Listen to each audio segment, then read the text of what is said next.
بسم اللہ الرحمن الرحیم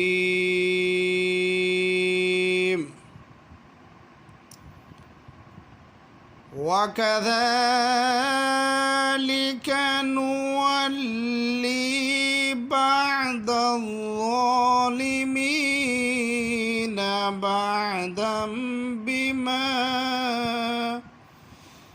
بِمَا كَانُوا يَكْسِبُونَ۔ اللہ عز و جل کے نام سے شروع کرتا ہوں جو عنایت مہربان اور رحم فرمانے والا ہے۔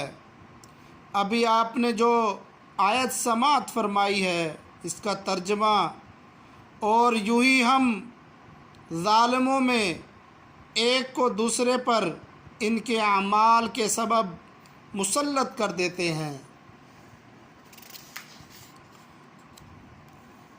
یعنی جس طرح ہم نے جنوں اور انسانوں کو رسوا کیا یہاں تک کہ انہوں نے ایک دوسرے سے فائدہ اٹھایا، اسی طرح ہم ظالموں میں سے ایک کو دوسرے پر ان کے اعمال کی وجہ سے مسلط کر دیتے ہیں اور ظالم کے ذریعے پکڑ فرماتے ہیں۔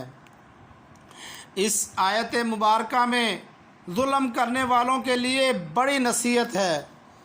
حضرت ابو عبداللہ بن احمد قرطبی رحمۃ اللہ تعالی علیہ فرماتے ہیں اس آیت میں ظلم کرنے والوں کو تنبیہ کی جا رہی ہے، اگر وہ اپنے ظلم سے باز نہ آئیں تو اللہ تعالی ان پر دوسرا ظالم مسلط کر دے گا جو انہیں ذلیل و خوار و تباہ و برباد کر دے گا۔ یاد رکھیں، آج ظلم کرنے والے فلسطین پر تو ظلم کر رہے ہیں، انشاءاللہ عز و جل میرا رب فیصلہ کرنے والا ہے۔ انشاءاللہ یہ ظالم فلسطینیوں پر جو ظلم کر رہے ہیں انشاءاللہ اللہ تعالیٰ ان کو عبرت کا نشانہ بنائے گا۔ اس آیت میں ہر قسم کے ظالم داخل ہیں، وہ شخص جو گناہ کر کے، جی ہاں گناہ کرنا بھی ایک ظلم ہے، جو گناہ کر کے اپنی جان پر ظلم کرتا ہے، جو حاکم یا افسر اپنی رعایا اور اپنے ماتحت لوگوں پر ظلم کرتا ہے، جو تاجر جعلی اشیاء اور ملاوٹ والی چیزیں فروخت کر کے خریداروں پر ظلم کرتا ہے۔ جی ہاں، ہر قسم کا تاجر، ہر قسم کا لین دین کرنے والا اسی میں شامل ہو گیا ہے۔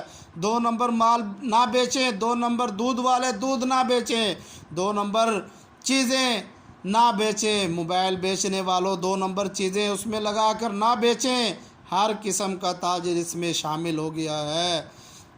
اسی طرح جو چور اور ڈاکو مسافروں اور شہریوں سے لوٹ مار کر کے ان پر ظلم کرتے ہیں، یہ سب ظالم کی صفت میں شامل ہیں۔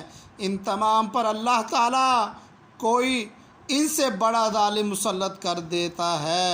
حضرت عبداللہ بن عباس رضی اللہ تعالیٰ عنہ فرماتے ہیں، اللہ عز و جل جب کسی قوم کی بھلائی چاہتا ہے تو اچھوں کو ان پر مقرر کرتا ہے، اور کسی سے برائی کا ارادہ فرماتا ہے تو بروں کو ان پر مقرر فرماتا ہے۔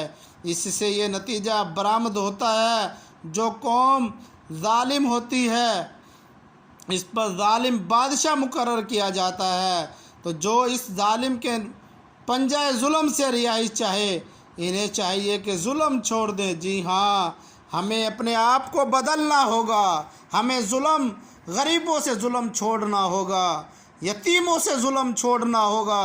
حضرت ابو سعید خدری رضی اللہ تعالیٰ عنہ سے روایت، رسول اللہ صلی اللہ تعالیٰ علیہ وسلم نے ارشاد فرمایا، اے لوگو اللہ عز و جل سے ڈرو، خدا کی قسم جو مومن دوسرے مومن پر ظلم کرے گا تو قیامت کے دن اللہ عز و جل اس ظالم سے انتقام لے گا۔ اے میرے مالک، ہمیں مظلوموں پر ظلم کرنے سے بچا، فلسطین کے مسلمانوں کی حفاظت فرما، اسرائیل کو نیست و نابود فرما، وما علینا الا البلاغ۔